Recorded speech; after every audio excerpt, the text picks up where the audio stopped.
Ladies and gentlemen, all my non-binary clients, your relationship with me is only transactional, and today I just finished Resident Evil 9, or better known as Requiem. And let me tell you, it's good. This good. This game is good. I don't think it's $70 worth good, but I think it's a nice $50 package. No, that's not to say, I don't think that the game is worth the extra $20. I don't think any game is worth $70. I don't think a game should cost anywhere near 100. I think most games should cost 50 to 60, 60 being the maximum. The point is, I just wish it was a little cheaper. Other than that, phenomenal game.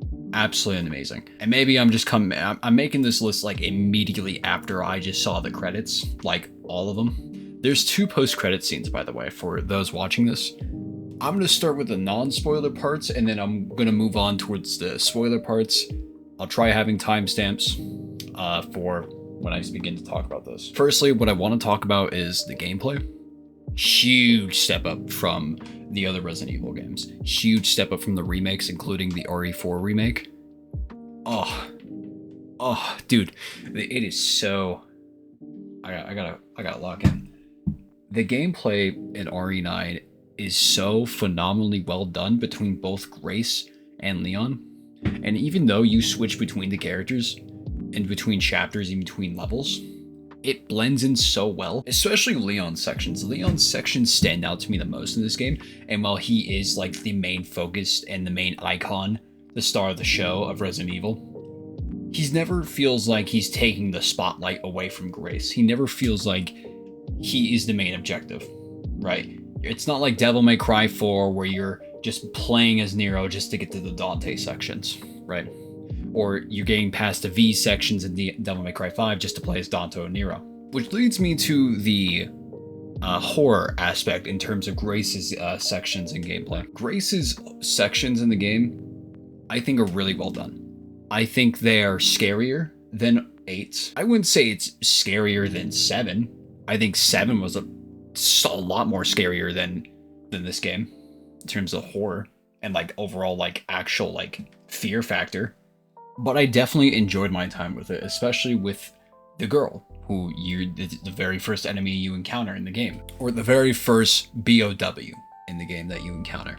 I don't think this is something spoiler related. I believe they showed this in the trailer. Even throughout the little starting area, the hospital, there's so much to do. There is a whole antique store. You can exchange coins, get a hip pouch. I ended up going for max inventory on Grace. I completed the game on casual, classic. That was the highest I could put it on. And even like from time to time, I was having some rough times. And maybe that just says me as a gamer, right? Maybe these old bones aren't getting in aren't what they used to be as I'm hitting the pristine age of 20. And let me tell you, and while we're talking about age, Leon is old in this game.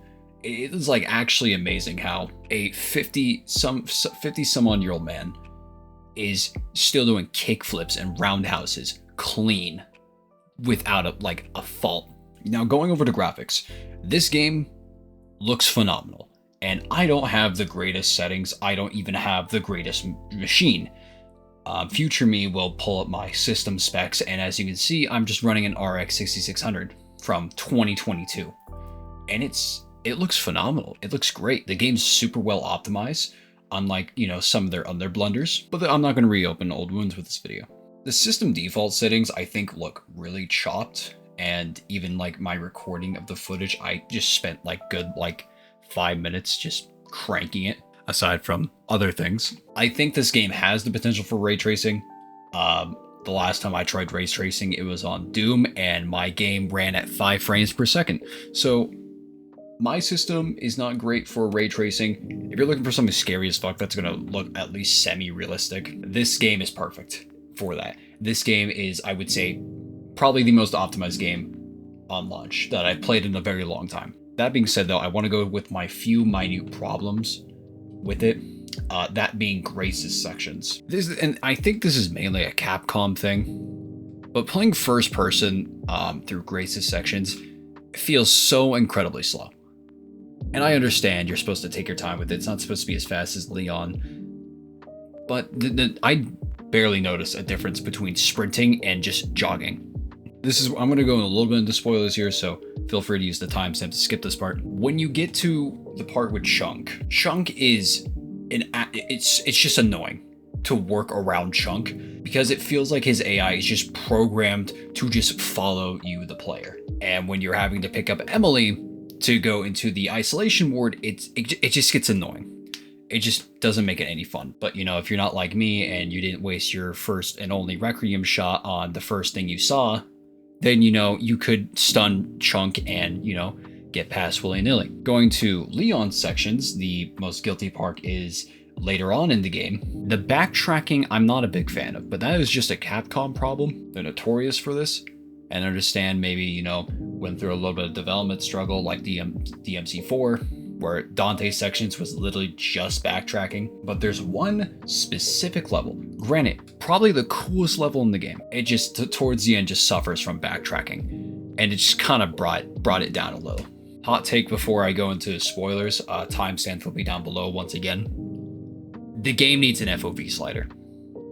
It is, especially playing in first person. You can play as first person for Leon and Grace, but I found myself only playing third person. I ended up sucking it up as Grace because, you know, John Capcom said it was the recommended experience, so who am I to disagree? But I ended up just getting a headache because of how scrunched in the FOV is, because I can't see anything, right? And maybe I'm just privileged because I play Warframe, Doom, Quake, even Helldivers, right? All these games, FOV sliders. And while that's just a problem for me personally, I can understand why it wouldn't be a problem for others. I must see absolutely everything. I'm going to be talking about spoilers from this point on to the next timestamp. So if you don't want to hear spoilers, feel free to skip ahead or, you know, check out some of my other videos. But before I do that, I gotta get my selfish eBay out of the way. Be sure to like and subscribe, comment down below if you guys agree with me on this. And now we're gonna go into more spoiler territory. So once again, timestamps down below. Who is Xeno? Why is he here? Is he a clone of Wesker? Is he just Wesker? Is the commander Hunk? I'm spitballing a lot of questions because these were just things at the top of my head. My main problem with the story, very minute. I really think the antagonist could have used a bit more screen time. I'm just saying. Maybe, you know, maybe not as much as like say Wesker at the end of RE5, where he's a spotlight stealer, right? Victor didn't become a real threat until halfway through the game, right? And he had a very large presence in the beginning of the game, kind of fell off towards the middle, came back for the final part. And I kind of wish he just stuck around instead of the, is he dead? Because what I've learned from these games is nobody is dead until you see a corpse. Until you see them actually bleeding out on the floor. And even sometimes that's not even the case. So unless you see them like gone, confetti. I just kind of felt like it was cheap to have Victor take the spotlight one more time. I think it would have been cooler to have an actual Xeno fight, personally. I think being able to fight a slightly weaker version of Wesker. Don't lie to me and tell me that that's just Wesker clone.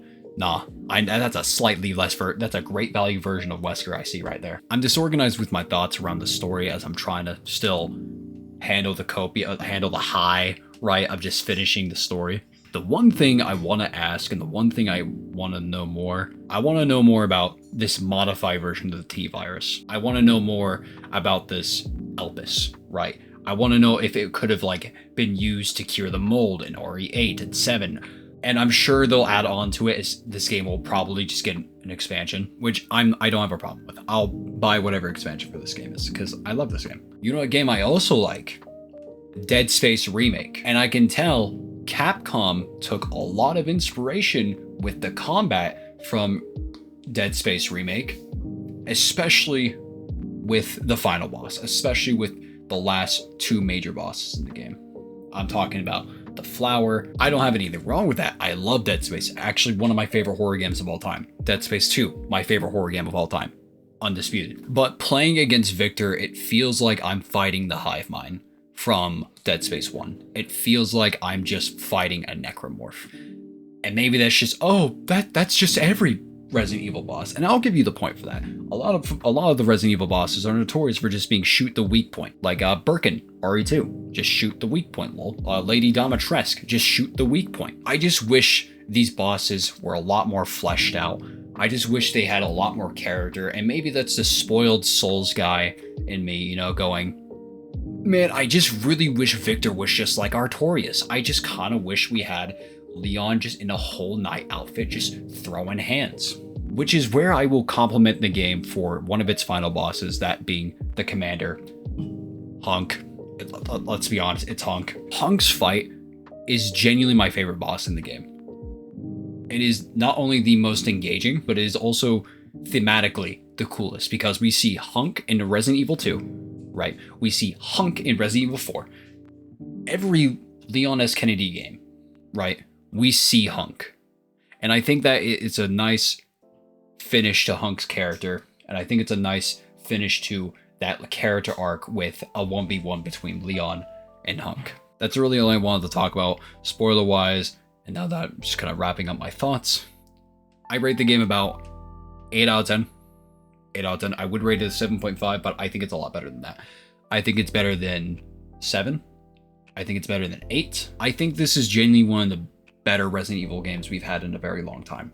I don't mean to say that as, oh, I didn't enjoy 4 Remake, I didn't enjoy 3 Remake. I love those games. I think this is a step up from those games. This is a great path that we're going for Resident Evil. And this makes me really excited for the eventually Resident Evil 10. But without further ado, guys, I'm going to wrap it up. I've been yapping for long enough. If you want to see more videos like this where I just kind of spitball, yeah, I would love to see it. Like and subscribe, comment. You know the biz. Adios.